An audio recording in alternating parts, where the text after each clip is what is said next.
नमस्कार, मैं शरद कुमार। आप देख रहे हैं राजस्थान तक। कांग्रेस का सर्कस जारी है जो 4 साल पहले शुरू हुआ था। जहां से चले थे वहीं आ गए हैं, क्योंकि अरस्तू से लेकर आर्यभट्ट तक सब कांग्रेस में हैं। पृथ्वी गोल है, जहां से चले थे वहीं तो पहुंचना है। आपको याद है, कांग्रेस के पुराने प्रभारी अजय माकन इसी तरह से रायशुमारी कर रहे थे, एक एक विधायकों से मिल रहे थे, पदाधिकारियों से मिल रहे थे, राय जान रहे थे।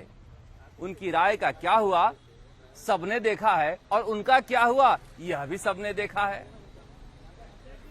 सुखजिंदर सिंह रंधावा कांग्रेस के वार रूम में कांग्रेस के नेताओं से, कार्यकर्ताओं से, हारे हुए प्रत्याशियों से, मंत्रियों से, हारे हुए सांसद प्रत्याशियों से, सबसे फीडबैक ले रहे हैं।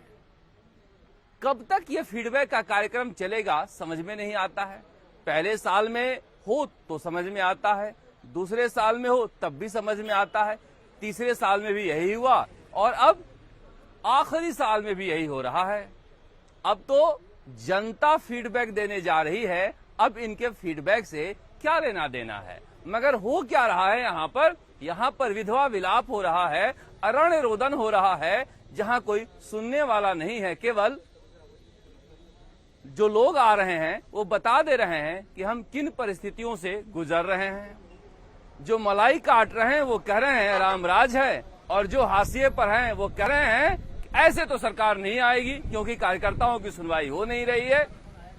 अब यहां से तो एक भ्रम की स्थिति उत्पन्न होती है, और भ्रम की स्थिति कांग्रेस में पिछले 4 सालों से है, और इसी भ्रम की स्थिति में कांग्रेस यहां तक आ गई। और ये क्या भ्रम की स्थिति ऐसे दूर होगी? ज्यादा जोगी मठ के उजाड़ होते हैं। इतने लोगों से आप राय लोगे तो फिर किस नतीजे पर पहुंचोगे? कहा जा रहा है कि सुखजिंदर सिंह रंधावा जनवरी के पहले सप्ताह में इस रायशुमारी के साथ कांग्रेस के पूर्व राष्ट्रीय अध्यक्षा सोनिया गांधी से मिलेंगे, और फिर सोनिया गांधी को बताएंगे कि राजस्थान में कांग्रेसी क्या चाहते हैं। चुनावी साल में यह नहीं बताना चाहिए कि कांग्रेसी क्या चाहते हैं, चुनावी साल में यह बताना चाहिए कि जनता क्या चाहती है।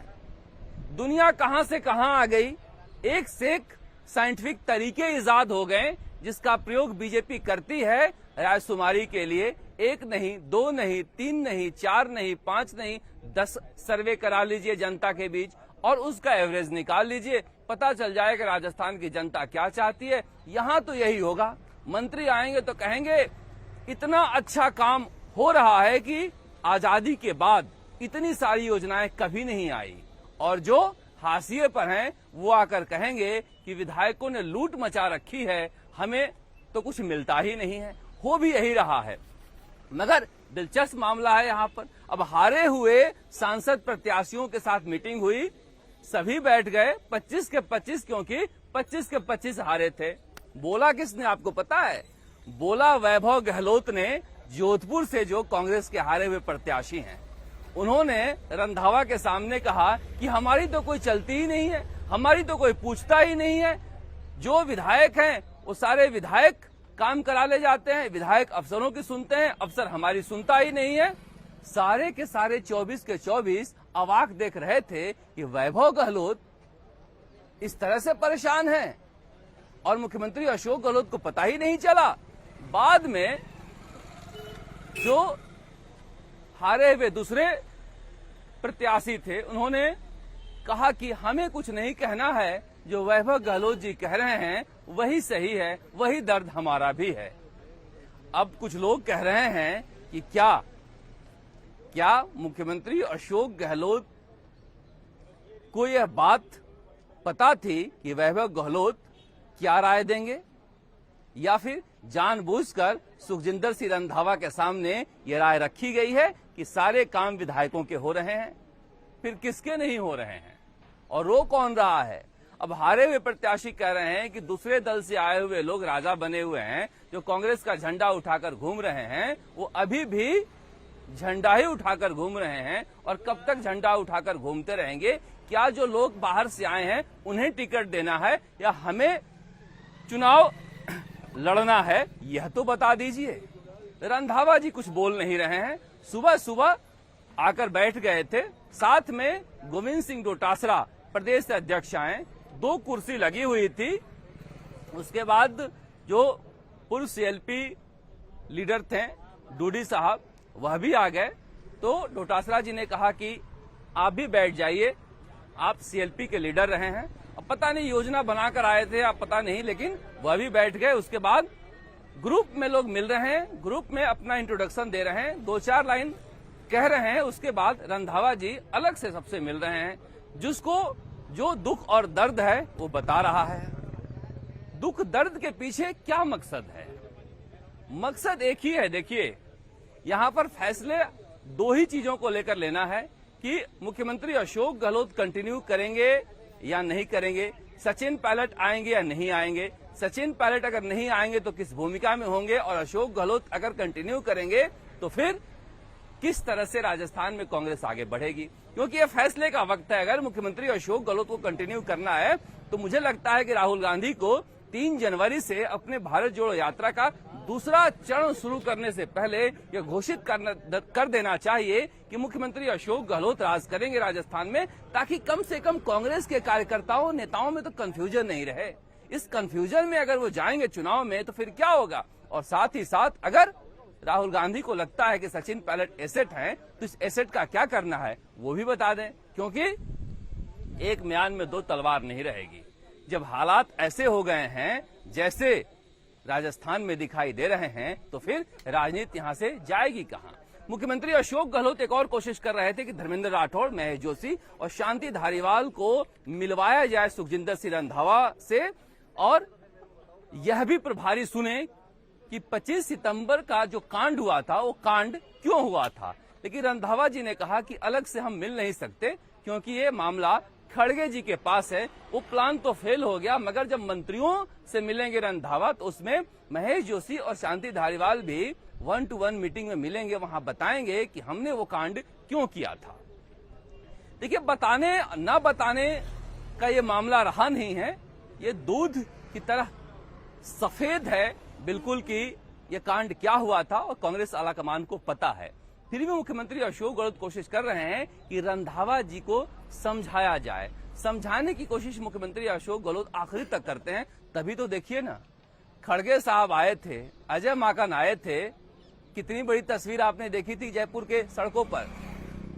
सुखजिंदर सिंह रंधावा की इतनी बड़ी बड़ी तस्वीरें लगे हैं जयपुर की सड़कों पर कि शायद कहीं पंजाब में भी नहीं लगा होगा। कितना महत्वपूर्ण हो जाता है प्रभारी देश काल की परिस्थितियों पे, आप समझ सकते हैं। क्योंकि उन्हें लगता है कि 3 जनवरी या 4 जनवरी को जो फीडबैक रंधावा जी देने जा रहे हैं सोनिया गांधी को, उससे पहले साधा जाए। अगर नहीं सध पाए तो फिर उनका भी वही हाल होगा कि अजय माकन को कौन लेने गया था 25 सितंबर को? कोई नहीं, आरसी चौधरी गए थे, एक पदाधिकारी, और सारे नेता और विधायक मंत्री सब गायब थे। तो रंधावा जी अगर नहीं माने एक गुट की बात, तो अगली बार आएंगे तो सब गायब ही मिलेंगे। ये कटआउट और ये जो होर्डिंग है वो भी नहीं मिलेगा। ये सब साधने का एक तरीका है। मगर सुखजिंदर सिंह रंधावा का परिवार गांधी परिवार का वफादार रहा है, और गांधी परिवार ने जानबूझकर ठोक बजाकर इन्हें भेजा है। कल ये मुख्यमंत्री अशोक गहलोत के साथ बैठे, उसके बाद देर रात तक सचिन पायलट के साथ ही बैठे और दोनों नेताओं से लंबी बातचीत की, और उसके बाद कांग्रेस के दूसरे नेताओं से बातचीत कर रहे हैं। मुझे लगता है कि ये फैसला रंधावा जी के स्तर पर नहीं होना है, न ही यह फैसला उस समय अजय माकन के स्तर पर होना था। यह फैसला सोनिया गांधी, राहुल गांधी, प्रियंका गांधी, मल्लिकार्जुन खड़गे जी के स्तर पर होना है, और वही फैसला लेंगे। ये सब एक कोशिश हो रही है दिखाने की कि एक लोकतांत्रिक पार्टी है। लोकतांत्रिक पार्टी होने के नाते कांग्रेस में एक परंपराएं हो गई है। अब देखिए, कहा जाता है कि समाज जितना पुराना होता है, समाज में परंपराएं और प्रथाएं रूढ़ियों में बदल जाती हैं और रूढ़ियां कुरीतियों में बदल जाती हैं। तो कई बार कांग्रेस में जिस तरह की परंपराएं हैं, लगता है कि जरूरत से ज्यादा लोकतंत्र कहीं कांग्रेस की कुरीति तो नहीं बन गई है कि फैसला ले ही नहीं पा रहे हैं कि करना क्या है। यहां से जो कांग्रेस की राजनीति है वो फाइनल लेग में पहुंच गई है। अब इंतजार नहीं है, क्योंकि ऐसी खबरें आ रही हैं कि फिलहाल कांग्रेस आला कमान ने जो मुख्यमंत्री अशोक गहलोत जनवरी में पहले सप्ताह में विधानसभा का सत्र बुलाना चाह रहे थे, उसे टलवा दिया है। अब फरवरी के पहले सप्ताह में या फिर जनवरी के आखिरी सप्ताह में विधानसभा का सत्र बुलाया जाएगा और उससे पहले राजस्थान को लेकर फैसला लिया जाएगा। और मुख्यमंत्री अशोक गहलोत इस बात को समझते हैं और जानते हैं, लिहाजा इसीलिए इस तरह से गोविंद सिंह डोटासरा को लगा कर रखे हैं। फीडबैक का जो कल का प्रोग्राम था इसीलिए रखा गया था। अलग अलग स्तर पर अलग अलग कोशिश जारी है। दिल्ली में भी मुख्यमंत्री अशोक गहलोत चाह रहे हैं पुराने संबंधों का हवाला देकर कि किसी तरह से सोनिया गांधी से एक बार मुलाकात हो जाए, जिसमें अब तक वो सफल हो नहीं पाए हैं। यानी जनवरी में मलमास खत्म होने से पहले कांग्रेस का मलमास खत्म करने की कवायद कांग्रेस आलाकमान कर रहा है। इसमें कितना सफल होगा, कितना सफल नहीं होगा, यह कहा नहीं जा सकता है। मगर रंधावा जी ने क्या कहा? रंधावा जी ने कहा कि मुझे डिप्टी सीएम बनाया गया था पंजाब में, जबकि मैं मुख्यमंत्री पद के दावेदार था, मगर मैंने अनुशासन बनाए रखा और कभी कुछ नहीं कहा, यानी सब्र किया। सब्र का फल क्या मिला?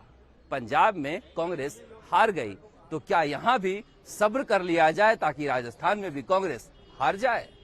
ये एक बड़ा सवाल है, क्योंकि अनुशासन का भी एक मायने होता है कि आप जब लगता है आपको कि चीजें सही हो रही है, सब कुछ ठीक चल रहा है, तो फिर सेना को अनुशासित रखा जाता है। मगर जब सेना में भगदड़ मची हो, सामने हार दिख रही है, तो फिर सेना के हौसले बढ़ाए जाते हैं, अनुशासन का पाठ नहीं पढ़ाया जाता है, क्योंकि भागती हुई सेना कभी भी अनुशासन का पाठ पढ़ती नहीं है। कांग्रेस के लिए यहां से रास्ता आगे के लिए खोजना है। ये रास्ता इस वार रूम से नहीं निकलता है, ये रास्ता सोनिया गांधी, राहुल गांधी, प्रियंका गांधी और मल्लिकार्जुन खड़गे के यहां से निकलता है और फैसला लेने का वक्त है। इस तरह की रायशुमारी से फैसले नहीं लिए जा सकते हैं। इतने सारे लोगों का मत सुखजिंदर सिंह रंधावा सोनिया गांधी को बता भी नहीं पाएंगे, क्योंकि सोनिया गांधी इतना वक्त भी नहीं देंगी कि 150-200 नेताओं का मैं फीडबैक लेकर आया हूं, आप सुन लीजिए। लिहाजा